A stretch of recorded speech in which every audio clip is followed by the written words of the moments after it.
from the day you were born. Your battle, pick yourself up and dust yourself off and back in the saddle. You're on the front line. দুই সতীনের মধ্যে এবার বিশ্বকাপ খেলা নিয়ে বেঁধে গেল ভাই তুমুল প্রতিযোগিতা। বলতে গেলে এটা দ্বন্দ্ব হতে পারে ব্রাজিল আর আর্জেন্টিনা। দুই দল নিয়ে এবার বেশ টানা হেঁচড়া শুরু হয়েছে আঁখি এবং তিশার মধ্যে।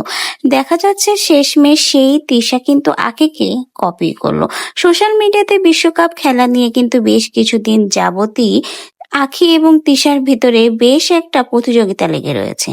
কয়েকদিন আগে আঁখি যখন ব্রাজিলের জার্সি পরে ভিডিও করে তখন কিন্তু অনেক রকমের ট্রোলের শিকার হতে হয়েছে আঁখিকে। বলেছে বিশ্বকাপ খেলা নিয়ে জার্সি পরে এত মাতামাতি বস্তির থেকে উঠে এসেছে বলেই করছে, কিন্তু ভাই সেই বস্তি তো এখন তিশাকেও দেখা যাচ্ছে, সেও কিন্তু এখন আর্জেন্টিনার জার্সি পরে কম মাতামাতি করছে না। তাহলে কি শেষমেশ আঁখিকে দেখে কপি করতে হলো তিশার? এটাই এখন সোশ্যাল মিডিয়াতে নতুন চর্চায় রয়েছে।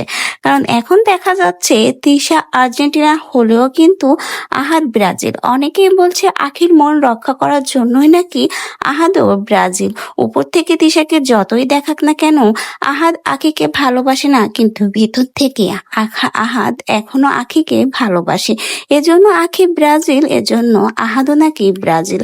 এমনও সমালোচনা কিন্তু সোশ্যাল মিডিয়াতে শুরু হয়েছে এই বিশ্বকাপ খেলার নতুন জার্সি পরে ভিডিও প্রকাশ হওয়ার পরে। আবার কেউ কেউ বলছে 2 দিন আগে যখন আঁখি জার্সি পরে ভিডিও করেছিল তখন বলেছিল ফকিন্নি একটা জার্সি পরে এত ভিডিও করা দরকার। সেই তো 2 দিন পরে তিশাও সেই একই রকম আঁখিকে কপি করে সেই জার্সি পরে ভিডিও করলো। তাহলে এখন তিশাকে সবাই কি বলবে? কপিবাজ মহিলা।